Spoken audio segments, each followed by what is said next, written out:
नमस्ते दोस्तों। ये हमारी पॉलिटी की तीसरी सीरीज है। इसमें हम उपराष्ट्रपति के बारे में पढ़ेंगे और ऐसे ही करके जितने भी चैप्टर हैं सबका एक एक करके वीडियो हम चैनल पर अपलोड करेंगे। तो शुरू करते हैं। भारत के उपराष्ट्रपति का पद अमेरिका के उपराष्ट्रपति की तर्ज पर बनाया गया, यानी अमेरिका से उपराष्ट्रपति का पद लिया गया है।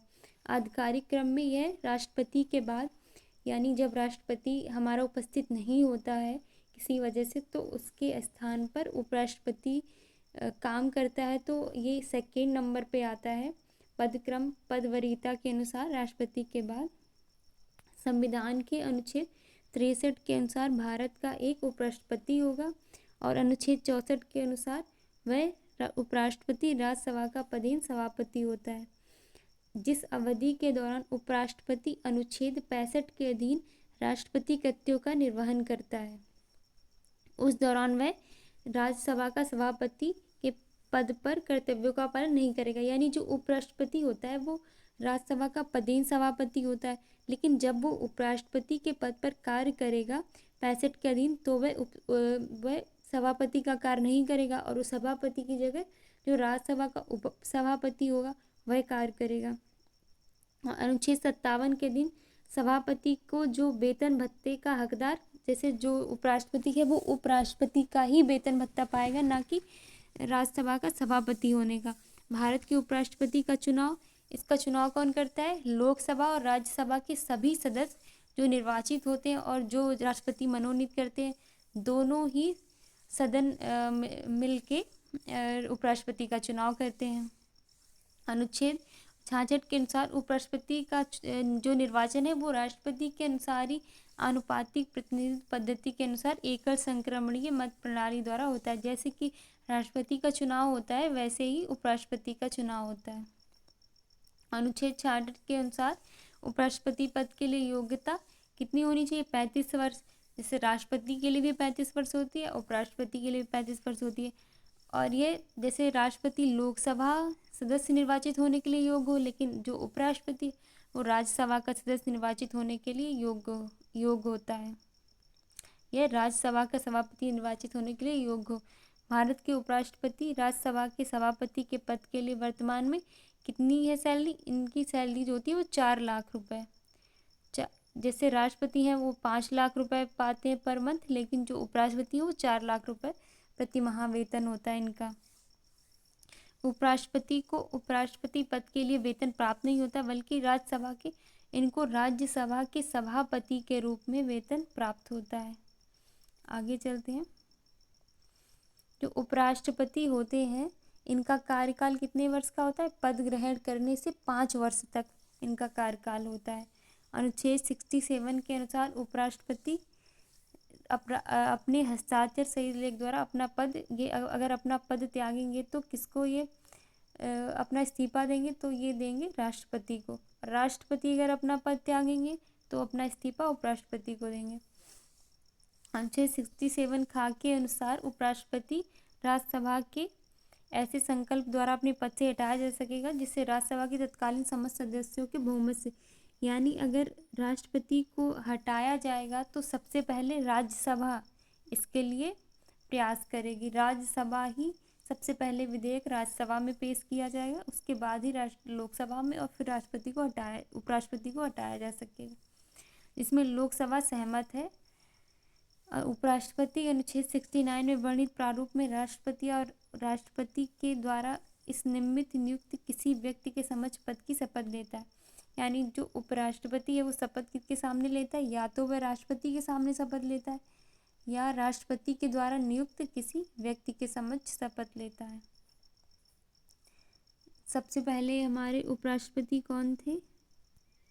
सबसे पहले उपराष्ट्रपति थे सर्वपल्ली राधाकृष्णन, दूसरे जाकिर हुसैन, तीसरे वीवी गिरी, चौथे गोपाल स्वरूप पाठक और 5वें थे वीडी जत्ती, छठे एम हिदायतुल्लाह जो न्यायमूर्ति थे, और 7वें थे वेंकट रमण, 8 शंकर दयाल शर्मा, 9 के आर नारायण और 10 डॉक्टर के कृष्णकांत और 11 भैरव सिंह शेखावत। और 12 थे मोहम्मद हामिद अंसारी और 13 एम वेंकैया नायडू और वर्तमान में कौन है? जगदीप धनखड़ है। भारत के उपराष्ट्रपति का निर्वाचन एक निर्वाचक गण द्वारा किया जाता है। इसमें सदस्य होते हैं, तो अभी इसमें पढ़ा था हमने, इसमें कौन सदस्य होते हैं? संसद के दोनों सदनों के सभी सदस्य, जितने भी सदस्य होते हैं संसद के दोनों सदनों में, वह उपराष्ट्रपति का निर्वाचन करते हैं। क्या दिया गया? संविधान के अनुच्छेद 66 के अनुसार उपराष्ट्रपति का निर्वाचन संसद के दोनों सदनों से मिलकर बनने वाले निर्वाचक गण के सदस्यों द्वारा आनुपातिक प्रतिनिधित्व पद्धति के अनुसार एकल संक्रमणीय मत द्वारा होता है। भारत के उपराष्ट्रपति निर्वाचित होते हैं किसके द्वारा? संसद के दोनों सदनों द्वारा निर्वाचित होते हैं। आगे चलते हैं। भारत के उपराष्ट्रपति का चुनाव किसके द्वारा होता है? तो ये होता है लोकसभा और राज्यसभा के सांसदों द्वारा सीधे चुनाव से। निम्नलिखित में से कौन राष्ट्रपति का निर्वाचन करता है? तो ये करता है लोकसभा के सदस्य, राज्यसभा के सदस्य, जबकि विधान परिषद के सदस्य ना तो राष्ट्रपति के चुनाव में भाग लेते हैं और ना ही उपराष्ट्रपति के चुनाव में भाग लेते हैं। और विधानसभाओं के जो सदस्य होते हैं ये राष्ट्रपति के चुनाव में भाग लेते हैं। तो इसमें 1 और 2 सही होगा इसका आंसर। 2022 के भारत के 16वें उपराष्ट्रपति चुनाव के लिए निर्वाचक मंडल में कितने सदस्य होने चाहिए? तो 788, क्योंकि 245 हैं ये राज्यसभा में सदस्य हैं और 543 ये कहाँ के हैं? ये लोकसभा के सदस्य हैं, और इनको मिला के कितने? 788 सदस्य उपराष्ट्रपति के चुनाव में भाग लेंगे। 16वें राष्ट्रपति चुनाव 2022 हेतु निर्वाचक मंडल के सभी सदस्य थे। कितने सदस्य थे? 233 निर्वाचित सदस्य थे राज्यसभा में, 12 मनोनीत सदस्य थे और 543 लोकसभा में निर्वाचित सदस्य थे। आगे चलते हैं। इसमें लिखा है कि इस प्रकार दोनों सदनों को मिलाकर बनी निर्वाचक मंडल में शामिल कुल सदस्य 788 थे। हालांकि राज्यसभा में 5 निर्वाचित 3 मनोनीत सदस्य का स्थान रिक्त होने के कारण इस चुनाव में मत देने के योग्य कुल निर्वाचक 780 ही थे। इनमें से 725 अपने मताधिकार का प्रयोग किया, जिनमें से 15 अवैध रहे। विजयी राजग प्रत्याशी जगदीप धनखड़ को 528 तथा विपक्षी मार्गरेट अल्वा को 182 मत प्राप्त हुए। निम्नलिखित कथनों पर विचार कीजिए। राष्ट्रपति की तरह उपराष्ट्रपति का चुनाव भी अप्रत्यक्ष होता है, तो एकदम सही बोला है। इनका भी अप्रत्यक्ष होता है। राज्य की विधायिकाओं के सदस्य दोनों के चुनाव महत्वपूर्ण, तो ये सही नहीं है। राष्ट्रपति के चुनाव में राज्य की विधानसभाओं के सदस्य महत्वपूर्ण भूमिका निभाते हैं, ना कि उपराष्ट्रपति के चुनाव में। तो इसमें केवल एक सही है। राष्ट्रपति की तरह उपराष्ट्रपति का चुनाव भी अप्रत्यक्ष होता है। इसके चुनाव में जनता प्रत्यक्ष भाग नहीं लेती है।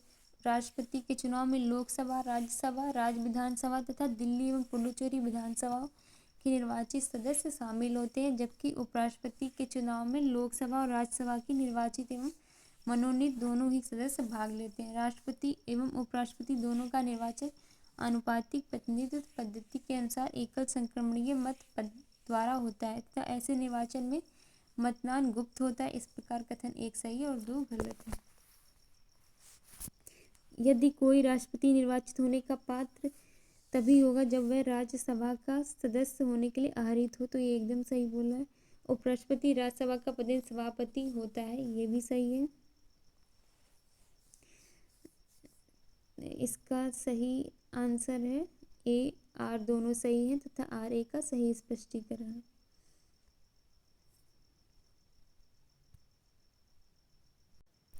कथन के कारण द्वारा पुष्टि होती है, क्योंकि अनुच्छेद 66 के अनुसार उपराष्ट्रपति बनने के लिए राज्यसभा का सदस्य होने की अर्हता होनी चाहिए, जबकि अनुच्छेद 89 एवं अनुच्छेद 64 के अनुसार उपराष्ट्रपति राज्यसभा का पदेन सभापति होता है।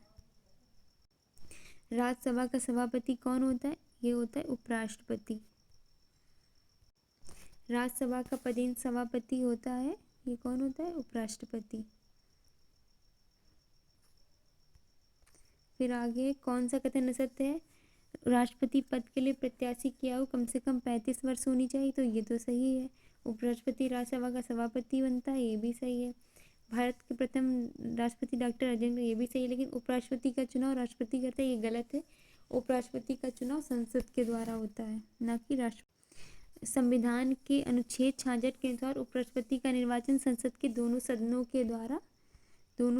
के द्वारा अनुपातिक प्रतिनिधित्व पद्धति के अनुसार होता है।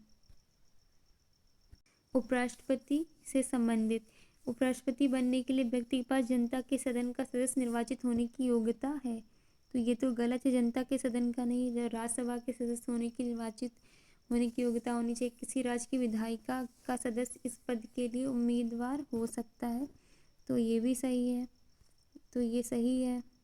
उपराष्ट्रपति के पद का कार्यकाल उतना ही होता है जितना कि राष्ट्रपति का, तो ये भी सही है। उसको एक औपचारिक महाभियोग द्वारा पद से हटाया जा सकता है, तो ये भी सही है। तो इसका आंसर होगा सी, 1 और 4, यानी इसमें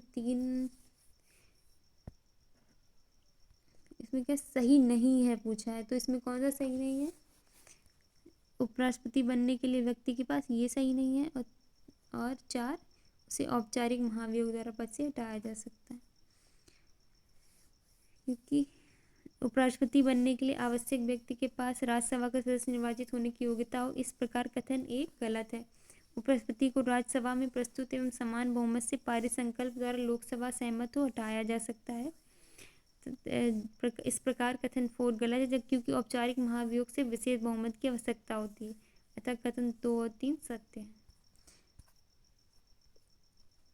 भारत का उपराष्ट्रपति भारत का द्वितीय उच्चतम प्रतिष्ठित पदाधिकारी, ये भी सही है। के पास पद से संबंध कोई औपचारिक कार्यदायित्व तो नहीं है, ये भी सही है। राष्ट्रपति की अनुपस्थिति में उसके कार्यों का निवारण करता है, ये भी है।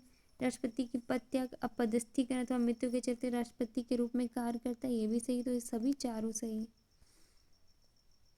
भारत का उपराष्ट्रपति राष्ट्रपति के पश्चात भारत का द्वितीय उच्चतम प्रतिष्ठित पदधारी और राज्यसभा का पदेन सभापति होता है, परंतु उसके पास उपराष्ट्रपति पद से संबंध कोई औपचारिक दायित्व तो नहीं होता। वह राष्ट्रपति के पदत्याग, पदच्युति और मृत्यु की स्थिति या राष्ट्रपति की अनुपस्थिति में उसके कार्यों का निर्वहन करता है।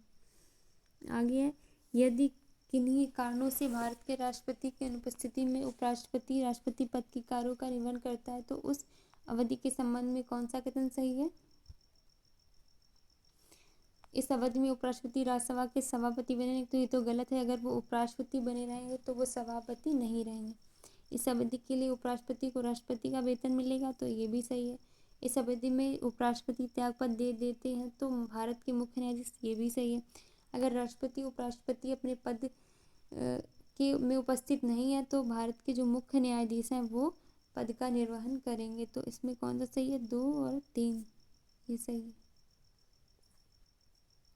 संविधान के अनुच्छेद 64 के अनुसार यदि भारत के उपराष्ट्रपति को 65 के अधीन किसी कारणवश राष्ट्रपति की अनुपस्थिति में उनके कर्तव्यों का निर्वहन करना पड़ता है, तो उपराष्ट्रपति राज्यसभा के सभापति नहीं रहेंगे।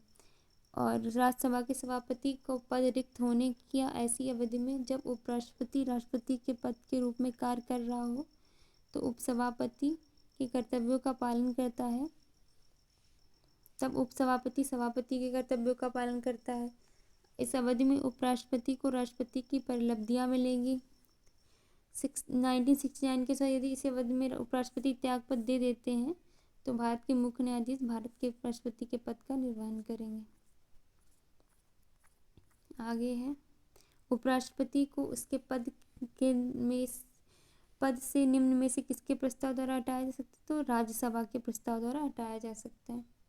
संविधान के अनुच्छेद 67 के अनुसार उपराष्ट्रपति को राज्य परिषद अथवा राज्यसभा के ऐसे प्रस्ताव के द्वारा अपने पद से हटाया जा सकेगा जिसे राज्यसभा के तत्कालीन सदस्यों के बहुमत से पारित किया गया, जिससे लोकसभा सहमत हो, किंतु इस खंड के प्रयोजन के लिए कोई प्रस्ताव अब तक प्रस्तुत नहीं किया गया, जब तक कि उस संकल्प को प्रस्तावित करने का आवश्यक सूचना कम से कम अगर हम कोई भी प्रस्ताव लाएंगे उपराष्ट्रपति के प्रति, उनको हटाने के प्रति, तो हमें कम से कम 14 दिन पूर्व उनको सूचना देनी होगी।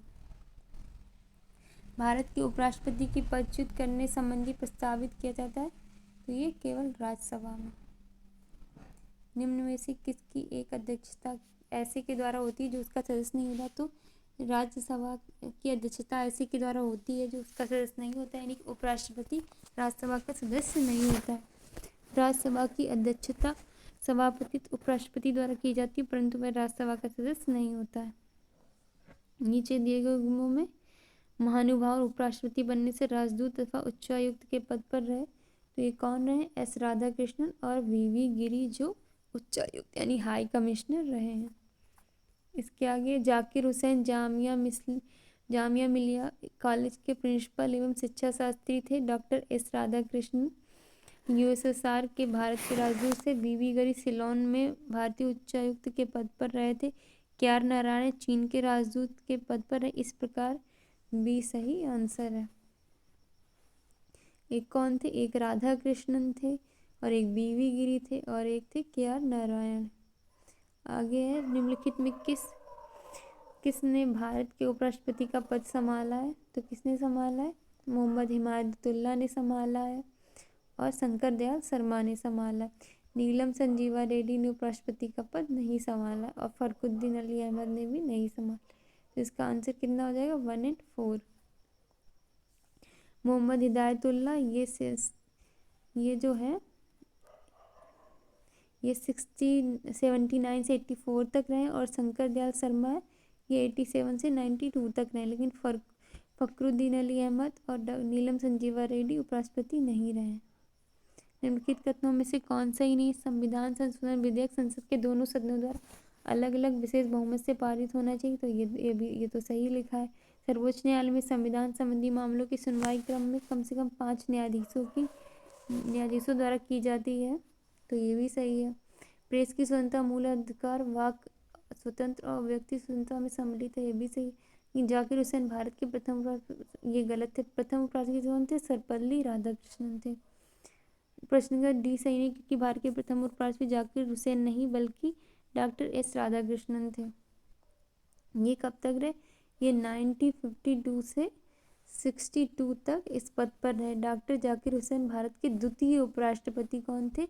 जाकिर हुसैन थे। मोहम्मद हामिद अंसारी भारत के उपराष्ट्रपति के रूप में कब रहे? ये 12वें उपराष्ट्रपति थे मोहम्मद हामिद अंसारी। आगे चले। मोहम्मद हामिद अंसारी भारत के उपराष्ट्रपति के रूप में 12वां था क्रम। वर्तमान उपराष्ट्रपति जगदीप धनखड़ का क्रम किससे? 14वां है। तो ये खत्म होता है हमारा चैप्टर। अब नेक्स्ट चैप्टर में हम महान्यायवादी के बारे में पढ़ेंगे।